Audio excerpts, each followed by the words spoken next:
kabar pemirsa? Kembali berjumpa bersama saya Bang Aca. Kali ini adalah edisi perdana saya membawakan sebuah program Forum Ekonomi Lampung. Forum ini akan menghadirkan tokoh-tokoh ekonomi yang akan mengulas tentang perkembangan ekonomi di Lampung. Pada edisi yang perdana ini, saya mengundang Bang Adi. Saya biasa memanggilnya Bang Adi, Bang Adi Susanto. Ya. Beliau adalah sebagai Ketua Astindo. Astindo. Ya, memang kalau soal talenta ini banyak. Bisa jadi MC, bisa jadi pelawak, ya. Tapi sekarang untuk kali ini, ya, Bang Adi saya minta untuk bicara tentang dunia pariwisata. Ya. Karena Bang Adi ada sebagai Ketua Astindo dan juga sebagai pelaku wisata. Iya. Saya ingin tanya Bang Adi, baik. Gimana menurut pandangan Bang Adi tentang perkembangan pariwisata di Provinsi Lampung? Wah, ini kalau bicara tentang perkembangan pariwisata Lampung agak merinding kita. Merinding? Iya, karena memang di media mainstream kunjungan wisata Lampung tidak begitu baik. Kenapa? Karena kita melihat beberapa destinasi-destinasi wisata pasca pandemi. Kan katanya itu Dinas Pariwisata itu mentargetkan jutaan loh. Iya. Kalau saya tidak pernah kalau saya tidak salah pernah saya baca. Betul. Tapi faktanya gimana? Faktanya tidak begitu ramai kan gitu. Karena saya ada di dalam menjual paket-paket wisata yang memang berada di beberapa destinasi wisata. Kemudian ada pasca pandemi ini kita bicara pasca pandemi ya. Pasca pandemi yang memang orang untuk ke Lampung tidak begitu melirik. Pasar Lampung itu hanya dihuni oleh pasar Palembang gitu loh. Kenapa pasar Palembang? Karena dekat gitu loh. Kenapa? Wisata itu tidak hanya untuk satu provinsi saja gitu. Wisata itu orang mengunjung wisata itu yang kita inginkan adalah seluruh Indonesia untuk hadir di Lampung gitu. Nah, ternyata kita lihat di beberapa destinasi wisata terutama di Kota Bandar Lampung mana yang ramai gitu. Kemarin Lebaran saja satu hari satu destinasi wisata tidak mumpuni kan, hanya setara 500 sampai 1000 pengunjung. Ini kan menjadi sebuah cambuk bagi kita. Bagaimana pemerintah terus menjalin komunikasi, kemudian membuat event-event yang besar di Lampung. Selama ini kita membuat event hanya sekedar event untuk para pejabat saja. Tadi Bang Adi katakan menjalin komunikasi. Ya. Memang apakah komunikasi antara pemerintah dengan pelaku pariwisata itu gimana? Ya, ini sepertinya pemerintah harus diberi masukan karena selama ini kan kita seperti jalan sendiri-sendiri. Ya, kami promosi sendiri. Gitu. Karena kenapa? Karena promosi sendiri karena memang kami melakukan menjual paket ke luar daerah dengan biaya sendiri. Beda dengan pemerintah dengan provinsi yang lain. Gitu. Provinsi lain kita dibiayain kayak seperti kemarin kan gitu. Ada Solo Direct Selling untuk datang ke Lampung. Semua pelaku wisata dari tiket pesawatnya, hotelnya, makannya, kemudian meetingnya selama di Lampung mereka direct sellingnya itu dibiayai oleh pemerintah. Solo ya? Solo. Lampung belum pernah melakukan ini kan gitu. Nah, kenapa tidak kita lakukan? Karena memang jangan sampai kita merasa diri bahwa oh iya kunjungan wisata Lampung cukup besar. Oh iya ternyata kunjungan Lampung lebih dari jutaan. Akhirnya kita jumawa, nggak mau promosi lagi, kan gitu. Padahal di lapangan tidak seperti itu gitu. Nah ini yang memang harus benar-benar kita memberi masukan kepada pemerintah supaya benar-benar promosi pariwisata Lampung secara kontinu. Ajak pelaku-pelaku wisata, ajak orang-orang yang memang concern terhadap pariwisata Lampung untuk menjual paket-paket wisata Lampung. Bukan hanya sekedar membuat festival, membuat event-event yang memang peruntukannya bukan untuk masyarakat Lampung sendiri. Kan begini Bang Adi, salah satu tolok ukur keberhasilan pariwisata itu adalah jumlah wisatawan. Iya. Kan dalam data statistik, Lampung ini sebelum pandemi ya, itu sudah mengalahkan Bali loh. Ya. Itu benar nggak itu Bang Adi? Gimana Bang Adi? Saya cukup bangga kalau mengalahkan. Iya itu. Kurang lebih pertama dirilis mencapai sekitar kurang lebih sekitar 11 juta. Mengalahkan Bali wisata Lampung. ternyata itu hanya pergerakan.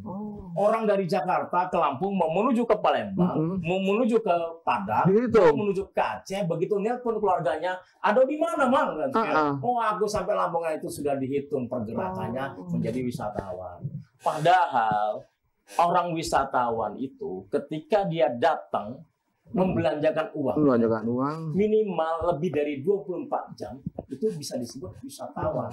Jadi kalau lewat doang nggak bisa ya? Lewat doang bukan wisatawan. Ya, wajar lah kita Lampung kan perbatasan pintu gerbang Sumatera. Orang mau ke Aceh, orang mau ke Medan, kok bisa ditunggu semua. Oh itu sebenarnya. Karena pergerakan orang datang ke Lampung gitu. Begitu turun dari ASDP, kemudian turun dari kapal, kemudian kendaraannya sudah WA ke keluarganya yang di Palembang, itu sudah dihitung wisatawan.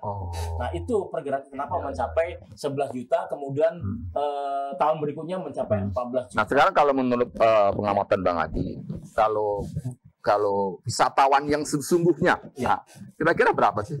Kalau wisatawan yang sesungguhnya kita lihat nggak mencapai 1 juta. Nggak sampai. Berarti nggak sampai 10%-nya ya? Nggak sampai 10%-nya orang untuk berkunjung ke Lampung. Setahun ya, dalam satu tahun ya? Satu tahun. Selebihnya mereka itu kan mereka adalah bisnis. Mereka datang ke Lampung untuk melakukan pekerjaannya. Mereka datang ke Lampung itu hanya untuk bertemu dengan famili dan keluarganya. Bukan mereka datang ke Lampung hanya untuk melihat wisata Lampung. Tidak, gitu. Hampir rata-rata memang ada yang seperti itu kan gitu. Karena wisata orang datang ke Lampung itu apa yang mereka datang ke Lampung mau lihat apa. Kemudian mereka datang ke Lampung apa yang mau dilakukan. Mereka mau datang ke Lampung mau beli apa. Nah, ini kan kadang-kadang what to see, what to do, what to buy. Apa yang mau mereka lihat, lakukan, kemudian mau beli. Mau belanja apa? Dari sisi objek sebenarnya bagaimana?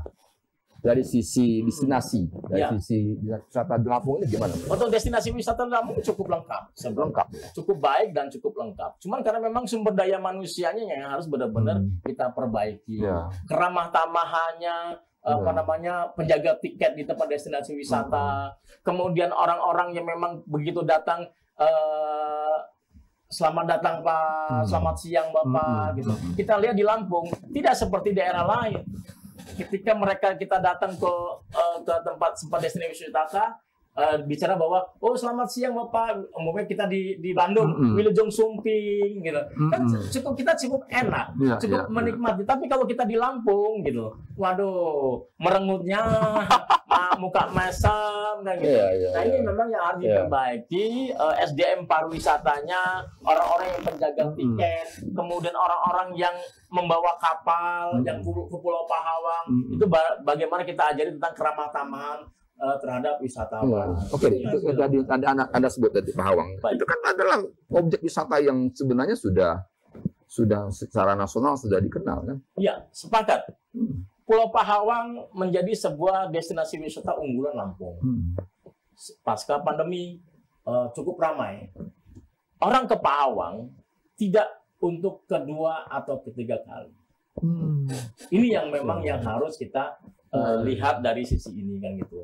Kenapa? Dari 2014 Pulau Pahawang itu cukup baik, terumbu karangnya cukup baik, kemudian anemonya cukup indah dilihat gitu. Nah sekarang kita saksikan di Pulau Pahawang begitu banyak spot-spot yang sudah mulai rusak gitu. Jadi orang itu kalau wisatawan itu datang ke tempat destinasi wisata tiba-tiba tidak sustain, tidak hal-hal yang merusak, mereka tidak akan mungkin kembali lagi. Mereka bosan gitu. Beda di tempat-tempat wisata yang lain memang mereka sustain kan gitu. Jadi salah satu keberhasilan daripada objek wisata itu bagaimana orang itu bisa kembali lagi. Bisa kembali lagi. Repeat order, Pak. Dia kembali lagi dan kembali lagi. Ketika dia kayak Bali lah kita ya, udah berkali-kali kita juga nggak usah bosan. Nggak bosan kan gitu. Ketika kita tidak kembali lagi itu celaka itu. Tadi Bang Adi menyinggung bahwa kita perlu banyak mengadakan event-event. Kan kita punya event besar. Betul. Kayak Festival Krakatau. Nah ini Festival Krakatau. Nah ini event yang sebenarnya memang yang harus dilaksanakan setiap tahunnya, Bang. Tapi memang kenyataannya Festival Krakatau event yang memang untuk para pembesar-pembesar. Oh. Coba kita saksikan, boleh nanti kita cek pada saat event Krakatau. Duduk di sofa itu pembesar-pembesar semua. Jadi kita pelaku wisata cuma melongo aja di belakang. Nah, sementara event Festival Krakatau itu kan untuk masyarakat. Tujuannya lah orang datang ke Lampung untuk melihat sesuatu yang berbeda di Lampung, kan gitu loh. Nah, besok ini ada event Festival Krakatau. Tapi tidak ada tur Krakatau yang memang dilaksanakan. Padahal ikonnya untuk Krakatau adalah kita melakukan tur Krakatau. Emang apa aja sih yang diadakan di selama festival ini kan kalau setahu saya Bang Adi ya, merupakan rangkaian. Ya, harusnya betul. kan begitu tuh. Iya, iya. Ya harus festival. Kalau hanya sekadar pertemuan seminar kan namanya bukan festival gitu. Iya. Apa aja sih sebenarnya yang Bang Adi tahu tentang Yang festival? saya tahu adalah besok adalah pesta Nemu Nyima. Nemu Nyima itu adalah tuping. Pesta tuping. Oh, topeng ya? Topeng ya. Kalau orang Topeng Sakura. Ya, Sakura. Kalau Lampung Barat gitu, ya. ya. Tapi memang topeng itu di beberapa luar negeri kan ada. Wah iya, di mana-mana Di udah mana-mana banyak ada. itu. Nggak ada Nah, khasnya. kita bukan nggak setuju adanya pesta tuping. Tapi memang kenapa kita tidak melakukan ciri khasnya Lampung? Apa sih ciri khas Lampung? Dulu kita gajah tidak boleh. Kan karena gajah di Thailand ada. Oke, coba kita buat ciri khas Lampung. Contoh kemarin saya kemarin di Bogor, ya kan? Wali Kota Bogor, Wakil Wali Kota Bogor, Kepala Dinas Pariwisata Kota Bogor, mereka hafal tentang Unsla. Unsla itu adalah seperti ikon yang memang mereka setiap sekali didengung-dengungkan.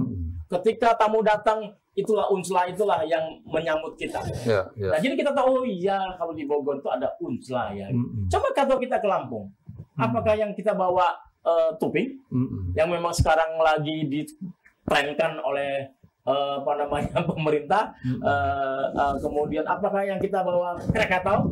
Padahal Krakatau itu menarik ketika lagi erupsi. Ya. Rohnya kan di situ. Rohnya itu ada di situ.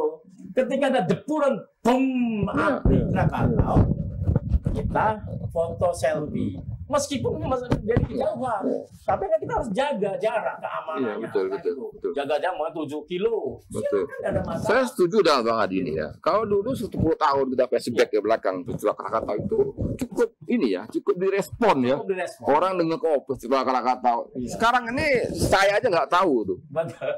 Kapan mau dilaksanakan? Kapan festival Krakatau digelar? Nggak tahu saya. Nggak tahu. Kan luar biasa.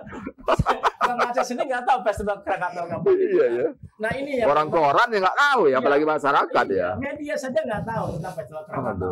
Kalau zaman dulu kita festival Krakatau itu dilakukan itu 3 bulan 4 bulan sebelum itu. Iya. Promosi besar-besaran. Oh, Iya. 3 bulan lagi akan digelar festival Krakatau. Iya. Kemudian 2 bulan lagi akan digelar festival Krakatau. Eventnya ini ada namanya balap sepeda, balap mobil, balap motor, rangkaian festival Krakatau. Iya. Tapi sekarang hanya tinggal nama. Yang paling sangat berkesan itu adalah kita bisa melihat Krakatau ya. Ya, betul. Apalagi kalau Krakataunya lagi batu-batu sedikit. Batu. Wah, itu. Bandar kemarin buat angel foto itu bagus banget itu. Itu nggak bisa batu. dibayar dengan uang kalau. Dan itu tidak dimiliki yang lain. Iya, hanya Lampung yang. Itulah kenapa jadi festival Krakatau ya. Betul. Jadi kalau tidak ada ciri khas Krakataunya, ya akan betul. menjadi festival biasa. Kalau tidak ada ciri khas Krakatau menjadi festival Krakacau. Bukan festival Krakatau, jadi festival Krakatau. Ya, oke. Ciri khas yang kita dapat di festival Krakatau. Oke. Saya mau datang ke Lampung itu melihat event yang luar biasa. Ketika ya sesuatu yang luar biasa saya tidak dapatkan. Oh, saya ngapain saya datang ke Lampung? Enak saya ke Palembang, saya beli pempek baik. Menarik ya Bang Adi ya. Kita break dulu sebentar.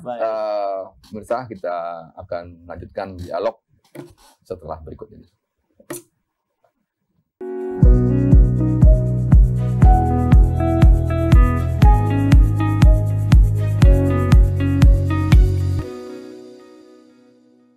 Indonesia sejak dulu kaya akan nilai-nilai yang luhur dan mulia.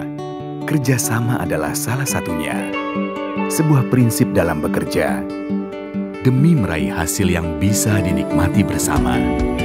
Di dalamnya terkandung nilai-nilai kesetaraan, kejujuran, saling menghargai, dan percaya untuk maju bersama. Untuk itulah, kami hadir membawa nilai-nilai yang sama. Sinergikan 3 bank syariah besar dan bertransformasi menjadi bank syariah yang inovatif, modern, dan memiliki visi global, bekerja sama dengan seluruh umat demi meraih berkah bagi seluruh alam semesta. Karena kami percaya, inilah nilai-nilai Indonesia demi memajukan ekonomi umat. Bank Syariah Indonesia. Saya Fiona Dewi menjumpai Anda di program kita pada hari ini, pemirsa, yakni Maju Bersama Ekonomi Syariah. Pemerintah betul-betul sangat menaruh perhatian ya terhadap perkembangan ekonomi dan keuangan syariah. Pemahaman ya tentang ekonomi dan keuangan syariah ini masih belum begitu baik. Anda minjam uang, ya, maka Anda harus membayar bunga, nah, bunga yang disepakati. Jadi kalau saya butuh mobil, ya, maka bank yang beli mobil itu. Saksikan program talk show Maju Bersama Ekonomi dan Keuangan Syariah hanya di Radar Lampung TV.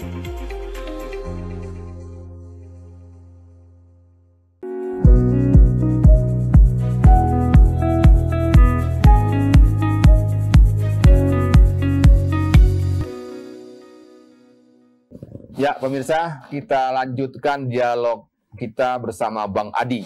Ya. Bang, ini kita kan beberapa bulan lalu itu punya ikon baru ya tentang pariwisata itu yang sempat heboh juga itu. Krakatopak. Wah, ya. Luar biasa. Saya gimana? Iya. Paling Bang Adi tentang Krakatopak. Krakatopak menurut saya cukup bagus. Karena bagian daripada Bakauni Harbor City yang akan raksasa. Tapi kita lihat ikon Krakatopak yang memang dipromosikan berlebihan dengan pemerintah, kemudian dikatakan bahwa per hari 1.000 orang masuk di Krakatopak. Fine, bagus. Gitu. Tapi apakah berpikir pemerintah kami destinasi wisata di selain Krakatopak sudah mati suri? Gitu. Dampaknya ke situ ya? Dampaknya ke situ gitu. Orang datang nih, euforia, datang ke Krakatopak. Wah, ini seperti wisata yang memang tarafnya internasional. Tapi kami yang di dalam di tempat destinasi wisata lain itu kesulitan merangkak. Apalagi yang sejenis dengan Krakatopak. Contohnya ada beberapa destinasi wisata yang punya water park, yang punya permainan yang sama, yang sejenis. Orang akan datang ke sana dulu, gitu. Memang euforia ke sana. Tapi kita dampak dari Krakatopak jadi sepi tempat destinasi wisata yang di Kota Bandar Lampung. Kita saksikan sebelum beberapa Krakatopak muncul kan memang sudah ada yang tutup di tempat destinasi wisata. Kita boleh lihat lah. Tempat destinasi wisata banyak. Kita kita support itu, kita dukung. Tapi tidakkah kita bina mereka? Tidakkah kita ikut promosikan bagaimana wisata-wisata di Kota Bandar Lampung itu, bagaimana wisata-wisata di daerah lain kita promosikan supaya tetap naik juga, supaya terangkat. Karena beberapa wisata pantai yang ada di Lampung ini sudah mati suri, sudah mulai terseok-seok. Mereka menggaji karyawannya sudah sulit. Mereka memberi makan makanan yang memang tempat-tempat yang memang dikunjungi orang wisata sudah mulai sulit.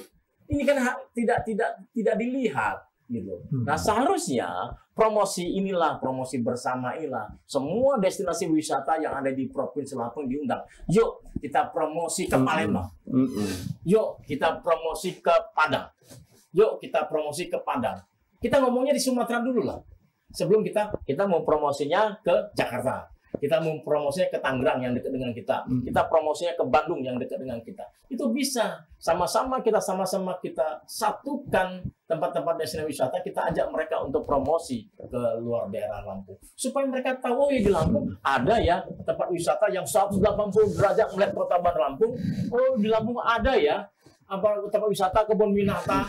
Oh, di Lampung ada ya tempat wisata yang luar biasa sama di kota saya kan gitu. Tapi kan memang keberadaan Krakatau Park kan memang tujuannya kan untuk menyedot wisatawan-wisatawan dari luar Lampung kan Bang Adi? Ya. Mestinya kan begitu ya? Ya, mestinya begitu. Kalau hanya dari domestik kayak dari Lampung saja ya ngapain gitu loh? Ngapain kita membangun Krakatau Park yang besar begitu kan gitu? Anda punya data nggak ya sekarang pengunjung-pengunjung dari Krakatau Park itu apakah masih dalam bentuk pengunjung-pengunjung dari Lampung saja? Masih saya lihat adalah pengunjung dari Lampung. Sebagian ada beberapa data yang memang saya lihat adalah pengunjung dari Palembang, karena mereka dari Palembang masuk ke tol, ingin langsung masuk ke Krakatau Park. Sekian persen lah untuk orang dari Palembang. Memang pasar kita memang ketika destinasi wisata baru ada di Lampung, yang paling berdampak baik itu adalah wisata Palembang. Makanya di Palembang kan memang tidak ada seperti Jatim Park kan. Nah, daripada mereka jauh-jauh ke Jatim Park, mereka. Ini apa ada hubungannya antara Jatim Park dengan Krakatau Park? Ya, ada hubungannya karena satu manajemen. Oh, satu manajemen. Itu punya Jatim Park gitu. Oh, gitu. Nah, ini yang kita inginkan kepada pemerintah. Itu mereka sudah raksasa. Untuk mempromosikan mereka sebenarnya sudah ada sendiri. Iya. Kita saksikan kan gitu loh. Setiap di kapal eksekutif sudah tertulis X-banner Anda akan melihat Krakatau Park. Oke. Kenapa nggak dilakukan destinasi wisata lain untuk di sama? Kedudukannya sama gitu. Kami juga maunya teman-teman ini pasti bayar pajak juga lah. Iya. Di luar, mau hidup juga ya. Di luar sepengetahuan kita. Apalagi sudah investasi cukup besar kan di sektor pariwisata. Yang kita minta adalah promosinya itu sejajar. Ya, oke. Kalau kita masuk ke kapal eksekutif di ASDP gitu, pasti kita lihat X-banner yang mempromosikan tentang Krakatau Park, Bakauni Harbour City. Ya, destinasi wisata yang ada di Kota Bandar Lampung. Tidak hanya destinasi itu. Wisata itu kan banyak. Betul. Ya memang dibuatlah satu pola bahwa ini ada beberapa destinasi wisata ada di Lampung. Ini menarik. Ini ada pantainya. Ini kan bisa dibuat seperti itu gitu. Nah, ini yang memang masukan untuk pemerintah bagaimana keluhan kami terhadap promosi pariwisata. Kalau menurut Bang Adi ya, perhatian pemerintah dengan pelaku-pelaku wisata lokal itu gimana? Ya, pelakuan pemerintah dengan pelaku wisata di lokal seperti saya di Associate Travel Agent masih setengah-setengah. Belum begitu maksimal memperlakukan kita, melibatkan kita. Setiap event kita hanya sebagai undangan saja. Setiap acara kita hanya sebagai penonton saja. Padahal kami yang menjual, kami pastikan kami yang menjual paket-paket wisata itu. Ramai beberapa tempat kami yang membawa paket itu ke Lampung. Kami yang menjual. Gitu. Bukan karena memang peran serta kami dibiayai sama pemerintah. Tidak gitu. Nah, ini yang memang yang benar-benar kami kecewa gitu. Sebagai pelaku wisata kami banyak tidak dilibatkan. Ketika memulai festival Krakatau, baru dekat-dekat ini kami diajak untuk bicara. Kenapa enggak 3 bulan yang lalu? Kenapa enggak 5 bulan yang lalu kami diajak bicara untuk mengusur apa saja yang memang untuk festival Krakatau ini? Paket apa saja yang akan kita jual untuk wisatawan untuk hadir di Lampung? Ini gitu loh. Jadi dulu ada namanya balap mobil, kemudian ada trail dan itu kan minatnya banyak. Gitu. Ini sekarang tidak ada lagi, kita hanya 7, 8 Juli, sementara besok habis bulan ini kita sudah ada festival Krakatau. Ya udah, kita apa yang mau dilihat di Lampung kalau hanya untuk festival Krakatau, kemudian mereka menampilkan musik anak muda gitu, yang katanya generasi ya. Tadi Bang Adit menyinggung tentang pengunjung dari Palembang ya. Sejak tol ini berdiri kan, kalau kita lihat ya Bang Adi ya, kalau kita ke tempat-tempat kayak Pak Susoni, itu kalau hari Sabtu Minggu tuh pelat-pelat BG itu ya ini. Hampir rata-rata. Dampaknya besar ya Bang Adi? Dampak besar. Kalau untuk seperti Mbak Susoni, Palembang memang cukup diminati. kemudian tempat-tempat wisata pantai Palembang cukup suka dengan Lampung. Pantai ya, wisata pantai ya. Terutama Palembang itu kan. Iya, karena dia nggak punya pantai. Dekati laut dan gunung. Iya, di gunung. Iya.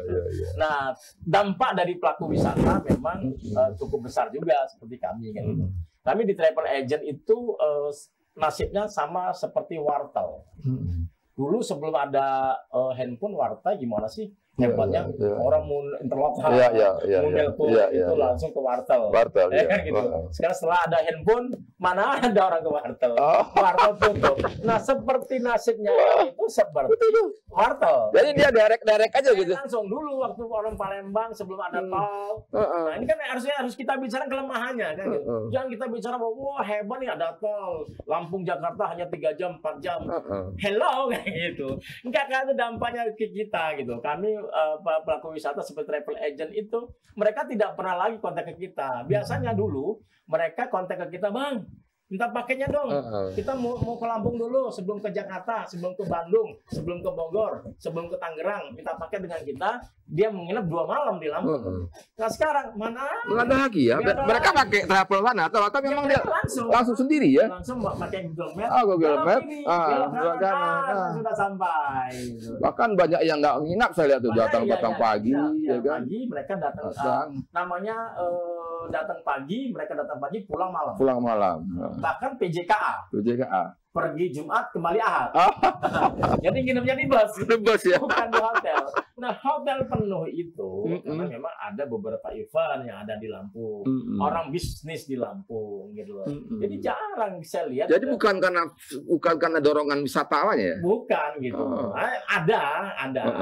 Tapi kan sebagian kecil kan gitu. Nggak begitu signifikan lah gitu loh. Nah, ini kan memang harus didorong. Kita promosi secara terus-menerus terhadap pariwisata. Okupansi hotel, tinggi, ya bagus. Kita senang lah gitu. Tapi apakah mereka ke tempat destinasi wisata? Ya kita tanyakan dulu gitu. Benar nggak mereka ke tempat destinasi wisata? Minggu kemarin saya ini sekeliling, Bang. Kalau hari Minggu sekeliling bawa tamu. Minggu kemarin Pulau Pahawangnya sepi. Tapi yang ramai memang di Clara. Nah, Clara. Di Clara, Kelapa Rapat. Ya kan? Yang datang di sana siapa? Ya orang-orang dari luar daerah. Iya, yang murah meriah ya. Murah meriah, bukan luar daerah. Lampung enggak, mau dari Mesuji, dari Tulang Bawang. Kan saya interview juga. Bapak dari mana? Dari Mesuji. Wah, dari mana? Tulang Bawang. Ternyata bukan wisatawan yang dari luar daerah gitu. Karena kita lihat dari plat mobilnya kan. Gitu. Ya, jadi nggak begitu seni. Memang ramai kemarin di Clara. Saya di Clara. Kemudian yang lagi ngetrek kan yang murah meriah kan Clara 1, Clara 2. Kemudian ada Bensam itu ramai. Karena kenapa? Satu mobil mereka bayar ke tempat wisata itu mau ramai, mau sepi satu mobil itu hanya dipatok hanya 50.000. Nah ini lagi ngetren nih di Lampung, gitu. Hanya mematok 50.000, mau di dalam mobil itu ada 10 orang, 15 orang, ada 20 orang, tetap bayarnya 50.000. Per orang? Per mobil. Kalau kita 1 atau 2 orang, tetap kita bayar 50. Itu untuk rute ke mana aja tuh? Rute ke Clara, ke Bensam. Punya angkatan laut, Bang. Iya. Nah, itu cukup ramai. Menarik juga ya. Iya, karena pondok-pondokan mereka jejer pondokan sepanjang pantai itu dengan sewa 50.000. Iya. Orang dari Mesuji, dari Tulang Bawang datang, bakar ikan, sudah happy, Bang. Sudah happy. Gitu loh. Nah, ketika saya melewati Pahawang, itu sepi. Gitu. Mereka, ya Pahawang, ya ke pulau, menarik harganya. Kayak agen bos kan. Iya.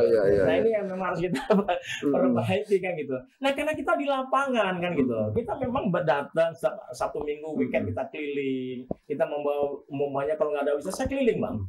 Bener nggak?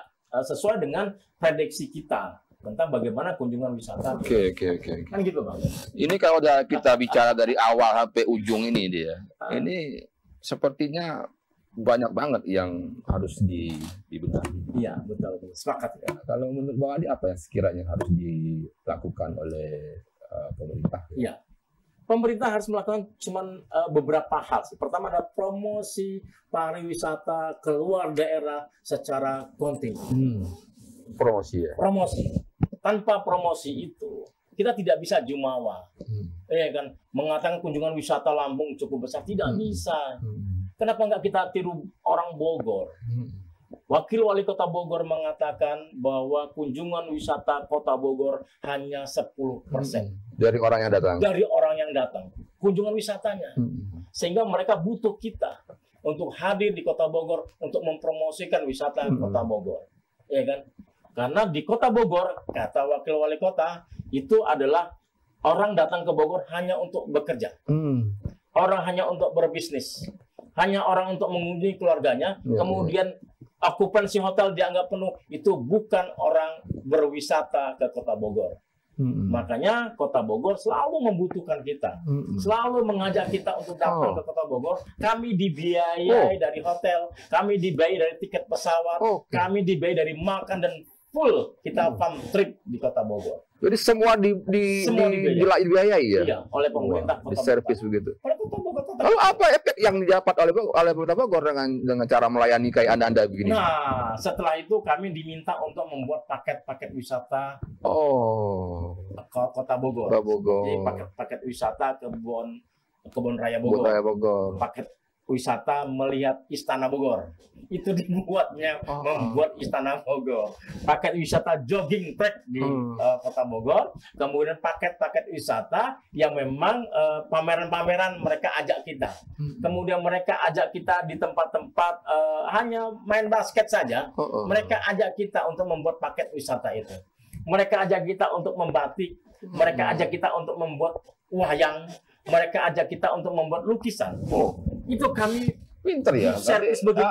Ada imbas langsung. Ada imbas langsung. Terbukti. Karena grupnya nggak dibubarkan sama wakil wali kota. Kan istilah ada kepala dinas pariwisata. Memang dia memantau grup itu. Apakah grup itu bermanfaat atau tidak. Ternyata ada manfaatnya. Kontak teman-teman di grup itu. Bapak, Ibu, saya ini bawa 100 orang ke Bogor. Ada paket ke Kebun Raya Bogor. Bapak Ibu nih saya lagi di Bogor nih. Setelah kita pulang. Nah, itu dampaknya yang luar biasa. Berapa orang kemarin yang dia diundang oleh? Kota Bogor mengundang kita sekitar 100 orang. 100 orang. Seluruh Indonesia mengundang kita untuk ke sana. Itu 2 kali trip yang dapat 200 udah balik modal. Pinter ya. Ya itulah Kita tidak bisa seperti itu ya. Bisa sebenarnya. Harusnya bisa ya. Harusnya bisa. Tinggal fokus pemerintah terhadap pariwisata. Pemerintah yang harus paham bagaimana terhadap pariwisata. Kalau mereka tidak paham. Tapi sekarang memang Anda menganggap tidak paham. Belum paham ya. Saya ngaku belum paham. Contohnya promosinya masih standar-standar saja. Nah, kita lihat ada destinasi milik pemerintah kota umumnya. Sama saja gitu. Selama ini tidak pernah misalnya dinas pariwisata mengundang pelaku wisata untuk didengar pendapatnya, didengar masukannya, itu enggak? Ya, hanya sebatas menggugurkan kewajiban saja gitu. Jadi kita diundang memang kita memang kadang-kadang diundang ya, tapi kan fokusnya mereka tidak fokus. Tidak fokus seperti kota-kota lain. Kalau kota-kota lain mengundang kita, kamu garap ini. Iya kan, bisa nggak mendatangkan wisatawan, bisa mendatangkan teman-teman untuk datang ke Lampung. Itu yang harus dilakukan. Bukan hanya untuk mengajak diskusi, menurut Bang Adi gimana? Itu tidak menyelesaikan masalah. Yang harus dilakukan adalah kamu bersama-sama. Siapa yang lakukan? Nah, besok kami dengan teman-teman destinasi wisata, teman-teman tour guide mau mengadakan event, Bang. Kami sendiri sudah kita mengadakan event sendiri lah, supaya pemerintah paham bahwa kita bisa bersatu lagi. Gampang, tinggal support aja. Support aja. Kayak saya sebagai travel agent kan gitu. Saya gampang mengundang travel agent seluruh Indonesia, bahkan Singapura dan Malaysia menginginkan mereka untuk datang ke Lampung. Jadi komunikasi saya di grup teman-teman di travel agent seluruh dunia itu mengatakan bahwa kapan nih kita ke Lampung. Pada saat kami ke Bogor kemarin, teman-teman travel agent Bogor mengatakan bahwa kapan Bang kami diajak trip ke Lampung. Kami bayar lah nggak apa-apa. Sampai segitunya Bang, mereka bilang kami bayar nggak apa-apa lah. Bang Andi buatin paketnya aja. Kami bayar. Kami ingin ke Lampung. Nah, sudah sedemikian rupa mereka travel agent ingin ke Lampung gitu. Terutama mereka ingin magnet Pahawang yang memang mereka inginkan gitu. Mereka ingin snorkeling. Benar kita Pahawang snorkelingnya lebih bagus daripada Karimun Jawa kan gitu. Benarkah Pahawang bawah lautnya lebih bagus daripada Labuan Bajo kan gitu. Itu yang mereka pertanyakan gitu. Nah, seperti kami juga besok nih 1 sampai 3 Juli saya diundang ke Mandalika.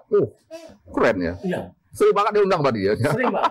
Bahkan saya diundang ke Krui untuk naik kapal pesiar. Itu free Bang. Gitu. Kalau ngikutin itu habis kapan kita kerjanya Bang. Bisa kok lucu gitu ya. Justru Anda lebih banyak diundang oleh daerah lain. Luar daerah. Daripada saya di Lampung sendiri kan gitu. Terus apa lagi yang menurut Bang Adi harus diperbaiki selain yang harus diperbaiki sumber daya manusianya Bang. SDM. Itu terus secara kontinu bagaimana SDM diperbaiki. Jangan sampai orang datang ke pesisir barat. Ya kan mereka datang nggak pakai baju umpamanya gitu. Mereka marah dengan turis. Wah, turis nggak pakai baju. Padahal kan kalau turis datang ke Indonesia kan ingin supaya melepaskan penat, nggak panas kan. Memang beda budaya kan gitu. Kemudian turis mau datang ke Indonesia, ke posisi barat atau kemana, dilayani dengan baik. Sehingga sumber daya manusia bahwa orang datang ke Lampung, orang wisatawan datang ke Lampung itu ramah-ramah. Enak bener diajak komunikasi. Jangan sampai orang datang ke Lampung, begitu datang, weh, gitu wisatawan kurang suka. Iya. Kalau umpamanya wisatawan mancanegara di Lampung cukup banyak, kita saksikan, pernah nggak Bang Aca lihat di sepanjang jalan trotoar menuju ke Bandar Lampung atau Raden Intan Kartini melihat bule-bule? Nggak ada kan? Itu ukuran wisatawan kita maju atau tidaknya. Gitu loh. Kalau kita umpamanya saya ke Bandung, ke Bogor kemarin banyak. Tapi kalau di bandara sering saya lihat. Ya, kalau di bandara kan mereka pasarnya adalah pesisir barat. Pesisir barat, Krui ya, yang surfing gitu ya. Surfing kan gitu. Jadi memang pasar pesisir barat pun memang itu bule-bule. Tapi kan mereka tidak. Kemarin kan ada apa itu? Ada festival surfing itu. Ya, WSL. WSL ya. World Surfing Liga. Nah, ini keren itu. Keren. Keren. Tapi sejauh mana saya tidak diundang. Kita pelaku wisata tidak hadir di situ karena memang tidak ada undangan. Mereka ini yang saya masukkan. Karena Bang Adi bukan orang bule kali ya. Saya bukan orang bule, mungkin tidak diundang di WSL. Semua saling membanggakan satu sama lain. Gubernur membanggakan bupati gubernur, ini luar biasa, cukup bagus. Tapi apakah ciri khas Lampung dilakukan di Krui pesisir barat? Mereka joget-joget dengan tarian Bali. Sementara orang datang ke Lampung itu yang diinginkan adalah mana budaya Lampungnya. Ya, kalau mereka udah pasti ke Bali kan? Ya, bukan joget-joget tangting-tangting budaya Bali kan. Dengan bangganya sama pemerintah semuanya bicara berjoget Bali. Tidak akan berpikir bahwa orang Lampung menginginkan jogetnya joget Lampung. Ini malah culai nabuy lah. Ini menarik Bang Adi ya. Menarik sekali perbincangan kita ini. Ya tentu kan apa yang kita bicarakan adalah persepsi kita. Ya, betul. Dan tentu pihak-pihak yang terkait yang kita bicarakan, bisa jadi dia punya pendapat yang beda. Ya bagi kita ya salah kan. Intinya bahwa ini adalah persepsi dari seorang Adi ya. Yang merupakan adalah seorang pelaku usaha, pelaku pariwisata, ya kan, yang sudah memberikan pandangannya. Nah ini saya akan selalu memberikan kaitan dengan penilaian Bang Adi ya. Kalau kita Bang Adi menilai perkembangan keberhasilan sektor pariwisata di Lampung ini, ya kita pakai skor 1 sampai 10. Bang Adi kasih nilai berapa ya? Saya kasih 4. 4 Bang. Wah ini kepala dinas pariwisata ini 4 ya Bang Adi ya? Bang. Kenapa? Orang datang ke Lampung itu bukan hasil kerja keras pemerintah untuk promosikan wisata Lampung. Tapi hasil kerja keras kita yang di swasta yang memang menjual paket-paket wisata Lampung secara sendiri-sendiri.